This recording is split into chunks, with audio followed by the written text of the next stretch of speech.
Hello guys, আসসালামু আলাইকুম। আজকের ভিডিওতে আপনাদেরকে স্বাগতম। আজকের ভিডিও হলো ফেমিকন নাকি কন্ডম, কোনটা ব্যবহারের ফলে আপনি এবং আপনার সহধর্মিণী নিরাপদে এবং সেভে থাকবেন তা আমি আজকের ভিডিওতে জানিয়ে দেব। কেননা আমি একজন ডিএমএস এবং পল্লী চিকিৎসক হিসেবে আমাদের কাছে বিভিন্ন ধরনের রোগী আসে, সে সকল রোগীর প্রশ্নের উপর ভিত্তি করে আজকের এপিসোডটা আমি সাজিয়েছি অনেক রকম কন্ডম এবং ফেমিকন নিয়ে।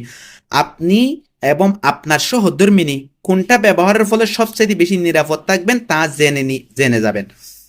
আমার মতে কন্ডম ব্যবহারের ফলে আপনারা সবচেয়ে নিরাপদে থাকবেন, কেননা কন্ডম ব্যবহার করার ফলে কোনো সমস্যা নেই। যখন আপনারা যৌন মিলন করতে যাবেন তখন কন্ডম ব্যবহার করবেন।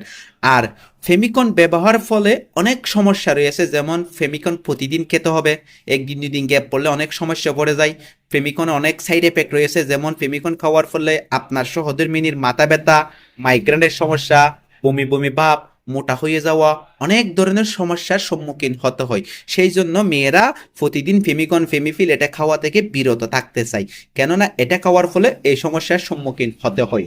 সেই জন্য আমার মতে কন্ডম ব্যবহারের ফলে সবচেয়ে নিরাপদ। যেমন কন্ডম ব্যবহারের ফলে শুধু জন্ম নিয়ন্ত্রক নয়, জন্ম নিয়ন্ত্রণের ফলেও যৌনবাহিত রোগ থেকে নিরাপদ থাকা যায় কন্ডম ব্যবহারের ফলে। আরো আমি আজকে জানিয়ে দেব কোন কন্ডম ব্যবহারের ফলে আপনারা সবচেয়ে বেশি সুবিধা পাবেন এবং সস্তা এবং ব্র্যান্ডের মধ্যে।